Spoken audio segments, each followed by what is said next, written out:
الحمد لله وكفى والسلام على عباده الذين اصطفى أما بعد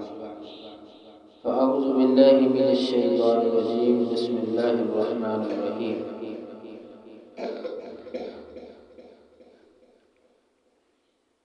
سیدنا عمر رضی اللہ تعالی عنہ بیان کرتے ہیں ان رسول اللہ صلی اللہ علیہ وسلم قد نہاکم عن صیام هذین العیدین، بے شک رسول اللہ صلی اللہ علیہ وسلم نے ہم کو منع کیا، روکا کہ عیدین کا روزہ رکھا، کہ عیدین کے دن جو لوگ سمجھتے ہیں کہ روزہ رکھا جائے، کچھ نہ کھایا بھی آ جائے، اسے آپ صلی اللہ علیہ وسلم نے منع فرمایا۔ تو اس لیے عید کا، چھوٹی عید ہو بڑی عید ہو، اس کا کوئی روزہ نہیں، نہ ہی اس کا روزہ رکھا جائے گا، کیونکہ آپ صلی اللہ علیہ وسلم نے منع فرمایا ہے کہ چھوٹی عید کا، اس لیے کہ سارا مہینہ رمضان کا جس کا حکم ہے کہ روزے رکھو، تو وہ روزے رکھنے کے بعد مسلمانوں کے لیے عید کا دن ہے، خوشی کا دن ہے، تو اس لیے اس دن روزہ نہیں رکھنا۔ اور عید الاضحیٰ اس لیے نہیں رکھنا کہ وہ قربانی کا دن ہے، اس دن گوشت کھاؤ، اس لیے آپ صلی اللہ علیہ وسلم نے منع فرمایا کہ یہ مسلمانوں کے لیے، مومنوں کی عیدیں ہوتی ہیں، خوشی کے دن ہوتے ہیں، کھانے پینے کے، کھیلنے کودنے کے دن ہیں، تو اس لیے ان میں روزہ نہیں رکھنا۔ دوسری حدیث سیدنا عبداللہ بن عباس رضی اللہ تعالیٰ عنہ سے بیان کرتے ہیں کہ قال رسول اللہ صلی اللہ علیہ وسلم، رسول اللہ صلی اللہ علیہ وسلم نے فرمایا ان هذا یوم عید جعلہ اللہ للمسلمین، بے شک یہ دن عید کا اللہ تعالیٰ نے مسلمانوں کے لیے بنایا ہے۔ فمن جاء الى الجمعۃ، بس اگر جمعہ میں آ جائے تو فلیغتسل، تو وہ غسل کرے، وان کان طیب فلیمس، اور اگر خوشبو میسر ہو تو وہ لگائے، وعلیکم السواک والمسواک، یعنی حضرت عبداللہ بن زبیر رضی اللہ تعالیٰ عنہ فرماتے ہیں کہ جمعہ کے دن ہی عید کا دن ہے، یعنی ایک دن میں دو عیدیں جمع ہوتی ہیں، تو لہٰذا وہ سارے احکام، وہ آداب جو جمعۃ المبارک کے لیے ہیں، اچھا لباس پہننا، غسل کرنا، خوشبو لگانا، مسواک کرنا،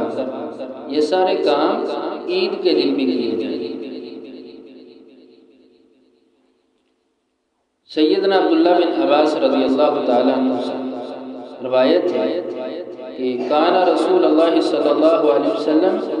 یلبس یوم العید بردۃ حمراء، کہ آپ صلی اللہ علیہ وسلم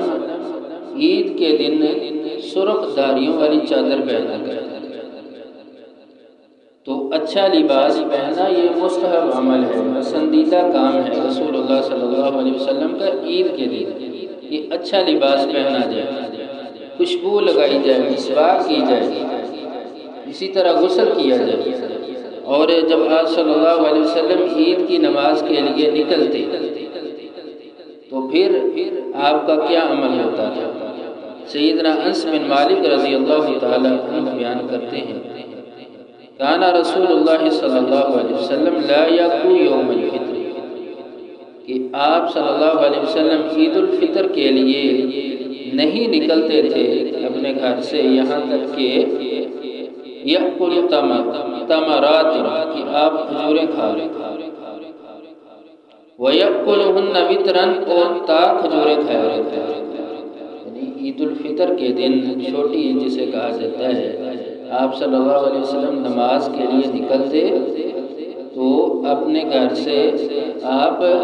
کھجوریں کھا کر جایا کرتے، 1، 3، 5 جو عدد ہیں، اتنی کھجوریں آپ صلی اللہ علیہ وسلم کھاتے، پھر نماز پڑھنے کے لیے جایا کرتے تھے۔ یہ چھوٹی عید کا معاملہ ہے۔ اور عید الاضحیٰ جو بڑی عید قربانی والی عید ہے اس میں آپ صلی اللہ علیہ وسلم کا قیام ہوتا ہے۔ سیدنا عبداللہ بن بردہ رضی اللہ تعالی عنہ اپنے باپ سے بیان کرتے ہیں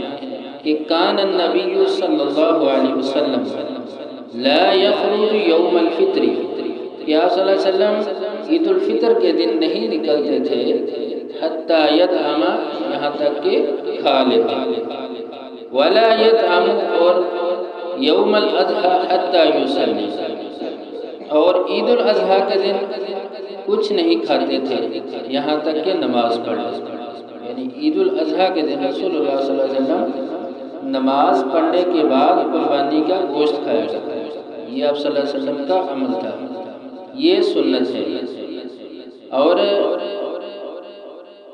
یہ ایسے لگ رہا ہے کہ جیسے مشکل ہے کہ عید الاضحیٰ کے دن گوشت کھانا، یہ تو کافی دیر ہو جاتی ہے، لیکن کیونکہ ہم نماز ہی لیٹ پڑھتے ہیں، رسول اللہ صلی اللہ علیہ وسلم کا فرمان ہے کہ عید کی نماز کو جلدی پڑھو، اور عید کا وقت کب شروع ہوتا ہے؟ سورج نکلنے کے 15-20 منٹ بعد وقت شروع ہو جاتا ہے۔ اس میں اگر نماز ادا کی جائے تو پھر باقی قربانی کرنا اور گوشت بنانا اس میں تاخیر نہیں ہوتی، کام جلدی ہو جاتے ہیں۔ اس لیے اس چیز کو بھی مد نظر رکھنا چاہیے کہ ہم نماز بھی سنت کے مطابق پڑھیں، اور عمل بھی جو رسول اللہ صلی اللہ علیہ وسلم کا عید کے دن تھا وہ بھی آپ کے عمل کے مطابق ہے۔ اور عید کی نماز کھلے میدان میں پڑھنی چاہیے، اور خواتین کو بھی رسول اللہ صلی اللہ علیہ وسلم نے حکم دیا ہے کہ وہ بھی عیدگاہ میں شامل ہوں، وہاں پہ جا کے نماز پڑھیں۔ سیدہ ام عطیہ رضی اللہ تعالی عنہ بیان کرتی ہیں کہ امرنا رسول اللہ صلی اللہ علیہ وسلم، کہ ہمیں رسول اللہ صلی اللہ علیہ وسلم نے حکم دیا کہ ان نخرج الحیض یوم العیدین، کہ ہم عیدین کے لیے، عیدین سے مراد چھوٹی اور بڑی دونوں عیدیں، کہ ہم عیدین کے لیے نکلیں، اور وہ عورتیں جو حیض کی